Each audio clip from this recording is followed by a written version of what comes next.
हाँ, हेलो बच्चों।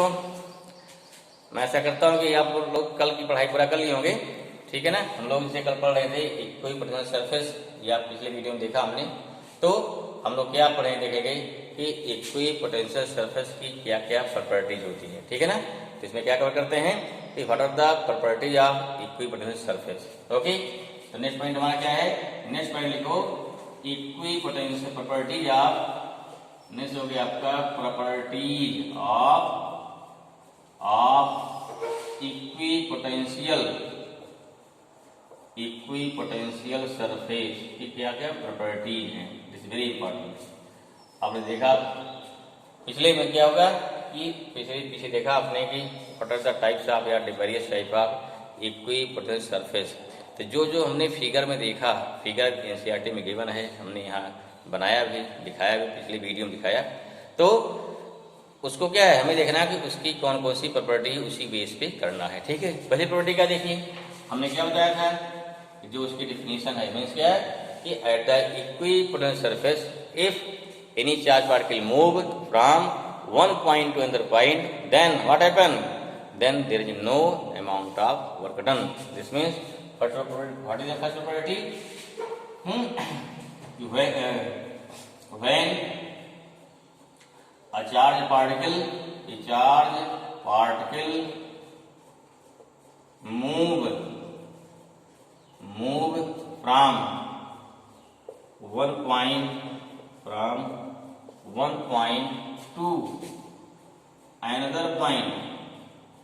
point to another point, then there is no amount of work done, ठीक है भाई, कोई वर्क डन नहीं होगा। क्लियर हो गया, चलिए ठीक है। दूसरी देखिए, अगर वर्क डन नहीं हुआ, in which condition this is possible, देखो कब पॉसिबल है। ऑप्शन फॉर्मूला क्या होता है, W इक्वल होता है F इंटू क्या होता है, S होता है, याद आ रहा है। F क्या होता है, Q इंटू E होता है, S होता है। S क्या है, सरफेस एरिया है। E क्या है, वेक्टर क्वांटिटी, ध्यान दीजिए E क्या वेक्टर क्वांटिटी है। सरफेस एरिया अगर वेक्टर लेंगे नॉन वेक्टर। क्लियर हुआ, ठीक। तो दो चीज है, पोटेंशियल जीरो कब होगा, ठीक है। तो यहाँ पर जो हमारी क्या है, यहाँ देखते हैं क्या, जो हमारी फील्ड लाइंस हैं, जो क्या है, जो फील्ड लाइन अगर क्या हो, सरफेस अगर चल रहे हैं, आप इधर चल रहे हैं, अगर फील्ड लाइन की सरफेस की कैसा हो, परपेंडिकुलर हो जाए। अगर दोनों पैरेलल हो जाएंगे तब तो वर्क डन होगा। ध्यान दीजिए, इफ सरफेस एरिया एंड क्या बोलते हैं, यहाँ बोलते हैं एरिया वेक्टर एंड क्या electric field, if both are parallel, then what happen, then direction of, then क्या हो जाएगा, then direction of electric field lines is perpendicular from the surface हो गया। दूसरी बात, हम चल क्या रहे हैं, हम भैया परपेंडिकुलर जा नहीं रहे हैं, हम कहाँ चल रहे हैं, हम चल रहे हैं along the surface। क्या बोल रहे हैं, when we move from one point to another point along the surface, then amount of work done is zero। ये बात समझ में आ रही है। अब आप देखिए, हमारी इलेक्ट्रिक फील्ड कहाँ होगी, अगर इस डायरेक्शन होगी, सरफेस एरिया का देखो क्या होता है, एरिया वेक्टर इस डायरेक्शन होता है। अगर हम मूव कर रहे हैं सरफेस एरिया के along, ठीक है, not perpendicular, then for zero work done what should be the direction between surface of area ना, सरफेस एरिया की जो डायरेक्शन है और इलेक्ट्रिक फील्ड की डायरेक्शन है, अगर दोनों आपस में परपेंडिकुलर होगा, in that case amount of work done तब जीरो होगा। आई होप समझ में आया क्या बोल रहे हैं, आपको समझ में आया होगा, ठीक है ना। ठीक, तो अगर कोई चार्ज पार्टिकल है, if any charge particle move along the surface, अगर मान लीजिए दिस इज द इक्विपोटेंशियल हो गया, चार्ज पार्टिकल इधर मूव करेगा, इलेक्ट्रिक फील्ड क्या इधर मूव रहेगी आपकी, अगर दोनों परपेंडिकुलर हो जाएगा तो आपका कोई अमाउंट ऑफ वर्क नहीं होगा। अगर मान लीजिए क्या है, अगर आपकी इलेक्ट्रिक फील्ड क्या किसी एंगल पे है, मान लीजिए या electric field along the surface होगी, देन व्हाट हैपन, अगर मान लो क्या है, मान लीजिए हमारा क्या है, ये आपका इक्विपोटेंशियल सरफेस हो गया, ये पूरा, ठीक है। इलेक्ट्रिक लाइन कहाँ पे है, ये एंगल थीटा पे, किस डायरेक्शन से, ये सरफेस डायरेक्शन हमारी सरफेस के पैरेलल हो गई, सरफेस के पैरेलल इलेक्ट्रिक फील्ड इधर हो गई, यहाँ थीटा एंगल आ जाएगा। तब क्या होगा उससे, तब उससे क्या हो जाएगा, इस इलेक्ट्रिक फील्ड के दो कंपोनेंट हो जाएंगे। ये कहाँ जाएगा, इधर क्या हो गया, इधर हो गया ई कॉस थीटा, इधर क्या हो जाएगा ई साइन थीटा। उससे क्या हो जाएगा, उससे जो हमारे चार्ज होंगे उस पर क्या लगेगा भाई, ये फोर्स लगा। अगर फोर्स लगा इनटू क्या डिस्प्लेसमेंट हुआ, उससे क्या हो गया, उससे हमारा वर्क हो जाएगा फिर। ठीक है, चार्ज पार्टिकल अगर इस प्रकार से अगर इस इक्विपोटेंशियल सरफेस पे चार्ज पार्टिकल मूव किया तो क्या हो जाएगा, तो उस कंडीशन पे वर्क होगा। लेकिन अगर मान लीजिए क्या हमारी फील्ड क्या इसके परपेंडिकुलर होगी तो उस कंडीशन पे कोई वर्क नहीं होगा। तो थीटा कितना हो जाएगा 90, तो डब्ल्यू इक्वल टू क्या हो गया Q E cos 90 into S, then no work. तो रिजल्ट क्या निकला कि electric field lines always perpendicular to surface of या टू इक्विपोटेंशियल सरफेस। इसको ध्यान रखिए, रटने की बात नहीं, समझने की बात है।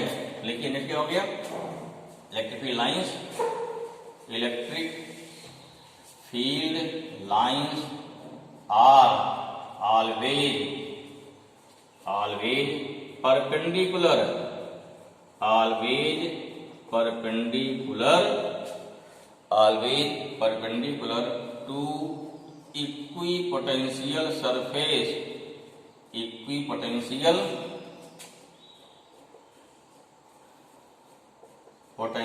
सरफेस। कई बार पूछा था एग्जाम, इसको एक्सप्लेन करिए। क्या पूछा था, एक्सप्लेन करिए। तो आप सिंपल अगर मान लीजिए तो एक्सप्लेन करना हुआ, कैसे एक्सप्लेन करेंगे, सिंपल भाई लॉजिक है इसके पास ना, और वी कैन एक्सप्लेन, तुरंत ट्राई कर दीजिए। क्या हो गया, इक्विपोटेंशियल पोटेंशियल हो गया। लेट दिस फील्ड लाइन क्या है, दिस इज द सरफेस हो गया हमारा, क्या हो गया सरफेस हो गया। This is the electric field line हो गई, इलेक्ट्रिक फील्ड लाइन की हो गई। एंगल कितना हो गया, थीटा हो गया। इसका कंपोनेंट कितना हो गया, इधर कितना हो गया ई कॉस थीटा हो गया। ठीक है, इधर कितना हो जाएगा ई साइन थीटा हो गया। क्लियर हुआ। तो यहाँ क्या हो गया, इस कंडीशन पे जो हमारा वर्क हो गया, जो निकालेंगे फॉर स्मॉल डिस्प्लेसमेंट, क्या हो गया displacement of charge at equipotential surface कितना हो जाएगा, ये हो गया डब्ल्यू इक्वल टू हो गया ई कॉस थीटा, चार्ज है ना, Q E cos theta into क्या होता है, इंटू क्या हो जाएगा इक्विपोटेंशियल क्या हो गया, इंटू मान लो डीएस हो गया।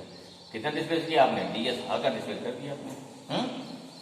सिंस डब्ल्यू कितना होता है, जीरो होता है, सिंस क्या हो गया डब्ल्यू कितना हो जाएगा, जीरो हो गया। क्यों, this is the definition of क्या, this is the definition of equipotential, बताया ना। दो पॉइंट क्या हो गए, अगर सेम पोटेंशियल हो जाएंगे तो डब्ल्यू कितना होता है, जीरो ना। Since V A minus V B W upon Q zero, and क्या है, and V A equal to अगर वी बी है तो डब्ल्यू को जीरो इक्वल टू डब्ल्यू पर कितना क्यू हो जाएगा, तो डब्ल्यू कितना आया, जीरो नहीं हो जाएगा। सिंपल बात है भाई। ठीक है, अगर ऐसा हो रहा है यहाँ पे जीरो होगा, तब पॉसिबल है कि आप Q E into D S into cast theta zero हो गया। दिस मीन्स क्या हो गया, कास्ट थीटा जीरो आया, थीटा कितना हो जाएगा 90। क्लियर हुआ। इसमें क्या हुआ, इसका कास्ट थीटा कितना हो गया हमारा, ये 90 हो जाएगा। आई होप दिस इज क्लियर है, समझ में आपको आया होगा। ठीक है, चलिए भाई ठीक है, नोट करिए कितना हो गया इस पास से, ये हमारी सेकंड प्रॉपर्टी हो गई। थर्ड देखिए, अगला क्या है, इलेक्ट्रिक क्या हो गया, electric field lines are always perpendicular to equipotential surface. You can explain, you can prove, इसको आप प्रूव कर सकते हैं आराम से। चलिए निकाल रहे हैं इसको। अगला क्या बताया था देखिए, अगला क्या बताया थे कि जहां पे मैग्नेटिक फील्ड, जहां पर इलेक्ट्रिक फील्ड इससे ज्यादा होगी, if electric resistance more than क्या हो गया, फील्ड लाइंस क्या होती है यहाँ पे पास हो, मतलब वहां पे सरफेस क्या सब पास हो गया। नेक्स्ट लिखिए। ठीक है, अगला the equipotential surface are nearer, ठीक है ना, नियरर इन मैक्सिमम या in large electric field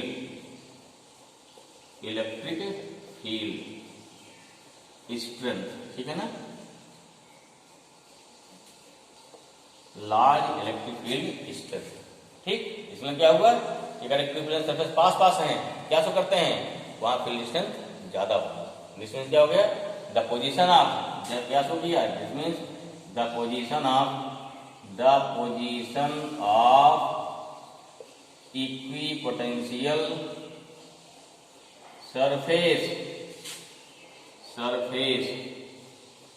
shows the strength of electric field,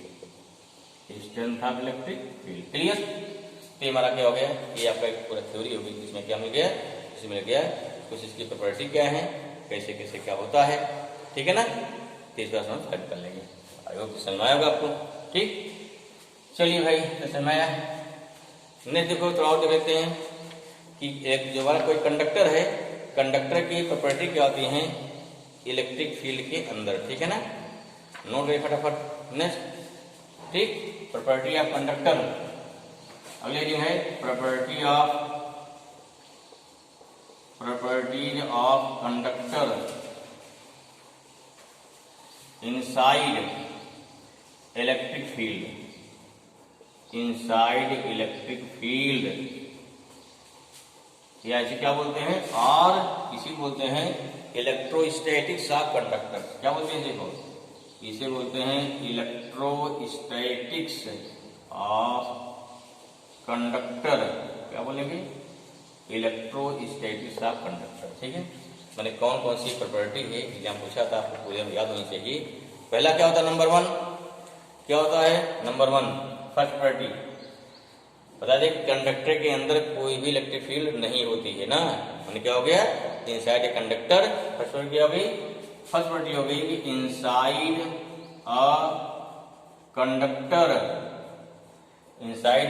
conductor electrostatic field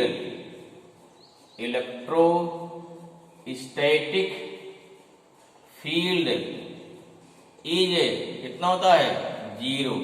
how can explain, 2 reason है। पहला क्या समझते हो कि कंडक्टर के अंदर में कोई चार्ज नहीं होता है, अगर चार्ज नहीं होगा तो इलेक्ट्रिसिटी नहीं आपके भी 0 हो जाएगी, सिंपल। हाउ एक्सप्लेन, मान लो कोई कंडक्टर है, मान लो कोई क्या हो गया, कंडक्टर हो गया, मान लो कंडक्टर हो गया, कंडक्टर हो गया, ठीक है। All the charge particle are क्या हो गया, आर लाइज द सरफेस हो गया, ठीक है। अब यहाँ अंदर में जाओगे, अंदर मान लीजिए यहाँ पे एक क्या ड्रा कर दो, गॉसियन सरफेस ड्रा कर दो कहीं पर। अब क्या हो गया अंदर में, यहाँ क्या हो गया, जब यहाँ कोई चार्ज ही नहीं होगा तो ये फॉर्मूला क्या होता है, अब इनसाइड द क्या हो गया, गॉसियन सरफेस, यहाँ हो गया इनसाइड द क्या हो गया, गॉसियन सरफेस ना, ठीक। इनसाइड द गॉसियन सरफेस क्या होना चाहिए, ये पढ़े हो E dot ds equal to कितना होना चाहिए, Q/ε0। और जानते हो कि since there is no charge inside this surface, क्या हो गया, E हो गया इंटू क्या हो गया, ds इक्वल टू यहाँ चार्ज कितना हो गया आपका, चार्ज 0 है। इसे क्या हो गया, अगर चार्ज 0 हो गया तो इससे हमारा कितना हो गया, E into ds equal to 0, या कितना आपका आ गया, दिस थिंग इक्वल टू कितना हो गया, 0। यहाँ दिखा सकते हो, या क्या दिखा सकते हैं इसमें हम, या दिखा बोल सकते हैं since there is no charge inside the conductor, यहाँ कोई चार्ज होता नहीं इसके अंदर में, तब क्या हो जाएगा उससे, अगर यहाँ कोई चार्ज नहीं है तो फील्ड हमारी कितनी जाएगी, हमारी फील्ड कितनी जाएगी, फील्ड से 0 हो जाएगी। इसलिए क्या है कि कंडक्टर के अंदर कोई फील्ड नहीं पाई जाती है, ठीक है। I hope this is clear कि inside the conductor electrostatic field is 0। क्यों 0 है, क्योंकि यहाँ पे इसके कंडक्टर में अगर कोई चार्ज रखा जाएगा तो क्या हो गया, चार्ज आप रिपल करेंगे, सारे चार्ज कहाँ पहुंच जाते हैं, बाहर। अगर सभी चार्ज बाहर पहुंच गए तो यहाँ पर कोई फील्ड नहीं पाई जाएगी, पहली प्रॉपर्टी हो गई। सेकंड क्या होता है, देखिए सेकंड प्रॉपर्टी देखिए, कंडक्टर तो सेकंड प्रॉपर्टी क्या है, इसको मिटा रहे भाई। सेकंड होता है at the surface of charge conductor, क्या हो गया, at the surface of charge conductor. Charge देखो क्या कर रहा है, अगर ये है कंडक्टर कैसा हो गया, अगर चार्ज हो गया, चार्ज कहाँ पाया जाएगा, उसके सरफेस पे। क्यों, अंदर में अगर चार्ज आप डालते हैं तो चूंकि चार्ज क्या है, फ्री है ना, चलने के लिए फ्री है, आपस का रिपल्सन होगा और इस रिपल्सन से चार्ज ऑटोमेटिक कहाँ पहुंच जाएगा, सरफेस पे। ठीक है ना। क्या हो गया, चार्ज कंडक्टर क्या हो गई, इलेक्ट्रोस्टैटिक फील्ड क्या हो गया यहाँ पे, इलेक्ट्रोस्टैटिक फील्ड कैसी होती है, याद आ रहा है, इज परपेंडिकुलर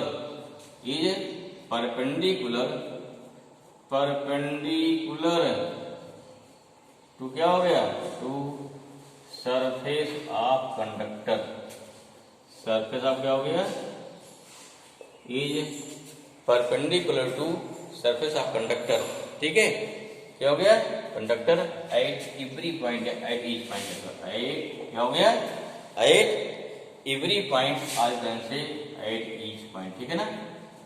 क्यों, हम इसको समझा चुके पहले आपको, फील्ड जो है परपेंडिकुलर क्यों होती है। अगर इसमें अगर परपेंडिकुलर नहीं है तो सरफेस कलम क्या हो गया, फोर्स लगेगा, चार्ज चलना शुरू कर देगा, इसको बाएं पीछे आपको याद आ रहा होगा। ठीक है, तो भाई क्या सेकंड प्रॉपर्टी हो गई इसकी, कंडक्टर की। थर्ड क्या था, हमने क्या है लिखिए, द इंटीरियर कंडक्टर क्या हो गया, the interior of a conductor, the interior of a conductor, interior of a conductor can have no excess charge, conductor can have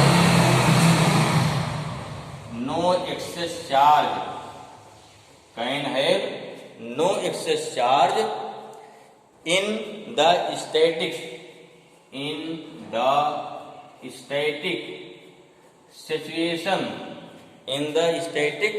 situation, ये क्लियर हुआ भाई।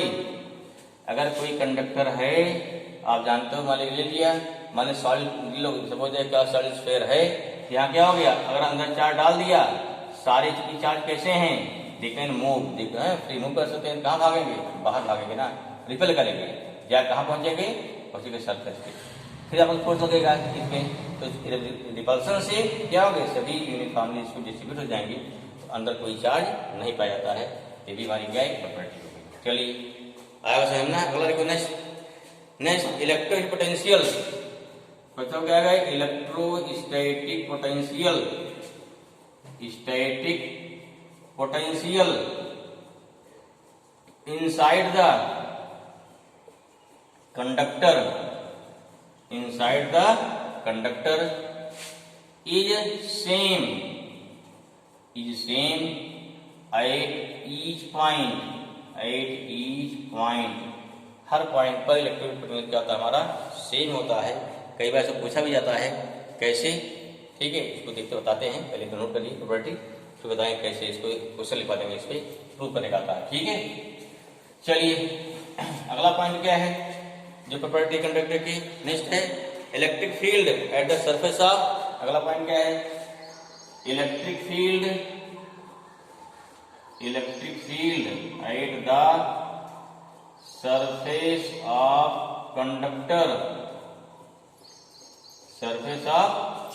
कंडक्टर, कितना होता है, इज वैल्यू कितनी इसकी होती है, इक्वल टू होती है सिग्मा अपॉन एप्सिलॉन नॉट। यहाँ क्या हो गया, बाहर की तरफ होता रखिए, ये कोई कंडक्टर है, उसके अंदर क्या है, इतनी फील्ड होती है। क्लियर हुआ ये चीज।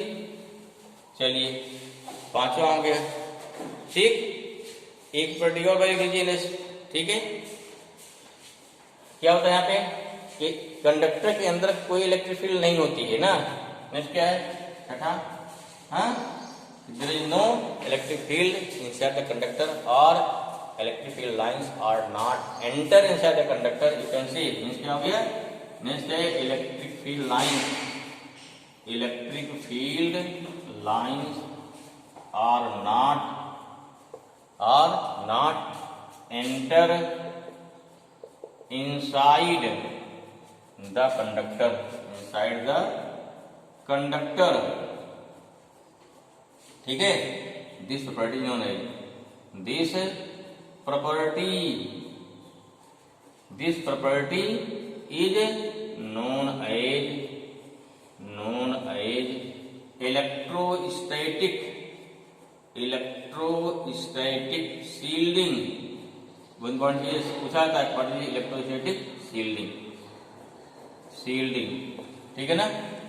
अगर किसी चीज को आपको इलेक्ट्रिक शॉक से बचाना है क्या करेंगे, तो उसे कहाँ रखेंगे, तो उसको मतलब उसको कंडक्टर के अंदर रखेंगे। देखिए अगर कोई चीज कंडक्टर मान लीजिए है यहाँ पे, क्या है, कंडक्टर है यहाँ पे, तो क्या हो जाएगा, ठीक, इस कंडक्टर पे अगर कोई चार्ज देंगे आप, कोई चार्ज क्या दिया, अगर कोई चार्ज दिया या इसको रखा इलेक्ट्रिक फील्ड में, क्या रखा है इसको, अगर इसको रख रहे हैं इलेक्ट्रिक फील्ड में, जैसे क्या कंडक्टर है यहाँ रखा फील्ड वाले, यहाँ अप्लाई किया फील्ड, यहाँ वाले फील्ड अप्लाई कर रहे हैं, ठीक है। जैसे मान लीजिए यहाँ पे अगर मान लीजिए प्लस चार्ज दिया आपने, यहाँ प्लस चार्ज दिया, एटॉम क्या हो जाएगा इसके अंदर, यहाँ नेगेटिव हो जाएगा, यहाँ क्या हो जाएगा, तुरंत क्या हो जाएगा, प्लस आ जाएगा। तो जितनी फील्ड हमारी बाहर है उतनी फील्ड क्या होगी, अंदर डेवलप होगी। ध्यान रखिए, जो फील्ड बाहर है उतनी फील्ड क्या हो गई, अंदर डेवलप होगी। मान लीजिए क्या है, इंड्यूस फील्ड, क्या बोलते हैं यहाँ पे, इंड्यूस फील्ड हो गई, अंदर फील्ड कितनी हो गई, इंड्यूस हो गई। यहाँ बाहर क्या बोलेगी, ई हो गई, रिजल्टेंट कितना अंदर आ गया, देयरफॉर जो रिजल्टेंट फील्ड होगी इक्वल टू कितना हो गया, या ई डैश मान लो हो जाएगा ई माइनस ई आई, कितना होगा, 0। क्यों, क्योंकि होता है ई इक्वल टू होता है ई आई, बराबर होता है। इसलिए कंडक्टर के अंदर क्या है, हमेशा फील्ड क्या होती है, 0 होती है। अगर फील्ड 0 होगी तो are you can say electric field lines are not enter inside the field. Simple समझिए, यूं कह लीजिए, जैसे मान लीजिए क्या है, कोई गेट कीपर है, कोई व्यक्ति यहाँ पे गया, अगर गेट कीपर क्या है, दमदार है ना, क्या करेगा, उसे तुरंत धक्का देगा, नहीं जाने देगा, कमजोर है तो घुस जाएगा बाहर वाला। इसलिए क्या, जितनी फील्ड डिस्टेंस बढ़ती है अंदर, जितनी फील्ड डेवलप हो जाती है अंदर में, ठीक है। हमारी फील्ड क्या करेगी, ये फील्ड बाहर वाले को एंट्री नहीं देगी, अगर बाहर एंट्री है तो हमारे क्या, बाहर वाले फील्ड का अंदर में कोई इफेक्ट नहीं रहेगा। इसलिए क्या माना जाता है, electric field lines are not enter inside the conductor, ठीक है। This property known as electrostatic shielding. क्यों, ये पूरी क्या है, ये पूरा कंडक्टर है, इसका अंदर वाला पार्ट क्या है, बाहर के इलेक्ट्रिक फील्ड से अनएफेक्टेड है, ठीक। अगर इसलिए किसी चीज को अगर इलेक्ट्रिक शॉक से बचाना है क्या करते हैं, तो उसे कंडक्टर के अंदर क्या है, बंद कर देंगे, ठीक है। जैसे होता है मूविंग का गैल्वेनोमीटर, वहां होता है क्या, उसके अंदर मैग्नेट लगा होता है, उसको क्या एक मेटल के बॉक्स बंद कर दिया जाता है, जिससे क्या हो, वहां पे कोई इलेक्ट्रिक इफेक्ट या मैग्नेटिक इफेक्ट ना अंदर आ पाए, ठीक है। आई होप ये प्रॉपर्टी आपको समझ में आई होगी, ठीक है ना। तो ध्यान से जरूर पढ़ डालिए बुक से, तो और क्लियर हो जाएगा, ठीक है। तब तक भाई पढ़ते रहिए और चीजों को देखते रहिए। थैंक यू, ठीक है ना।